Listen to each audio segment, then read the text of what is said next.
Hello বন্ধুরা, নমস্কার। সবাই কেমন আছেন? আশা করি সবাই ভালোই আছেন।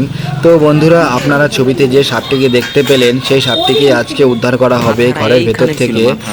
তো সকাল সকাল ঘুম থেকে উঠেই দেখছে, তো ঘরের ভেতরে সাপটা ঢুকে পড়েছে। এখন সাপটাকে কিভাবে ঘরের ভেতর থেকে বের করা হচ্ছে, তো আপনারা দেখে নিন। তো এই ঘরটার মধ্যে সেরকম যাতায়াত হয় না, লোকজন বেশি থাকে না। মনে করুন যে স্টোর রুমের মতনই, তো এখানে সব জিনিসপত্র রাখা হয়।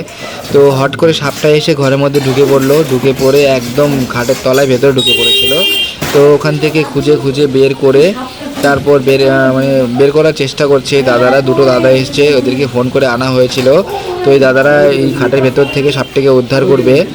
তো দেখে নেন আপনারা কিভাবে সাপটিকে বের করছে। পুরো ভিডিওর মাধ্যমে আপনাদেরকে দেখিয়ে দেব কিভাবে প্রচুর উদ্ধার বড় করছে মাছ। সাপটিকে। আর এটা কোথায় হয়েছে কি আমি সেটাও বলে দেবো আপনাদেরকে, পুরো ডিটেলস। তো আপনারা দেখতে থাকুন কন্টিনিউ কিভাবে করছে। সাপটা তো সেই বড় ছিল, সেই বড়, বিশাল বড়, কি বলবো।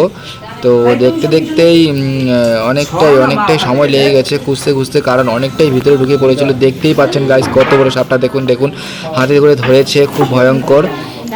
জানি না এটা বিষাক্ত সাপ কি বিষাক্ত সাপ না, তো সেটাও জানি না। তো দেখে নেন আপনারা কত বড় সাপটা বন্ধুরা, বিশাল বড়। তো আপনাদেরও যদি মনে করুন যে কারো বাড়িতে বা কোথাও সাপ ঢুকে যায়, তাহলে তাদেরকে ডাকতে পারেন। এরা নির্দ্বিধায় আপনাদের সাপটাকে বাড়ি থেকে উদ্ধার করে দেবে। তো আমাদেরও সাপটা বের করে দিল। আর এই সাপটা ঢুকেছিল আমার দিদি বাড়িতে। দিদি বাড়ি হচ্ছে খড়িবাড়ি দিদি বাড়িতে খাটের তলায় ঢুকে পড়েছিল সকাল সকাল। দিদি আমাকে ফোন করে বললো, ইভেন ভিডিওটা পাঠালো। তো আপনাদের সাথে আমি শেয়ার করলাম বন্ধুরা। যদি ভিডিওটা ভালো লাগে অবশ্যই লাইক কমেন্ট শেয়ার করে পাশে থাকবেন।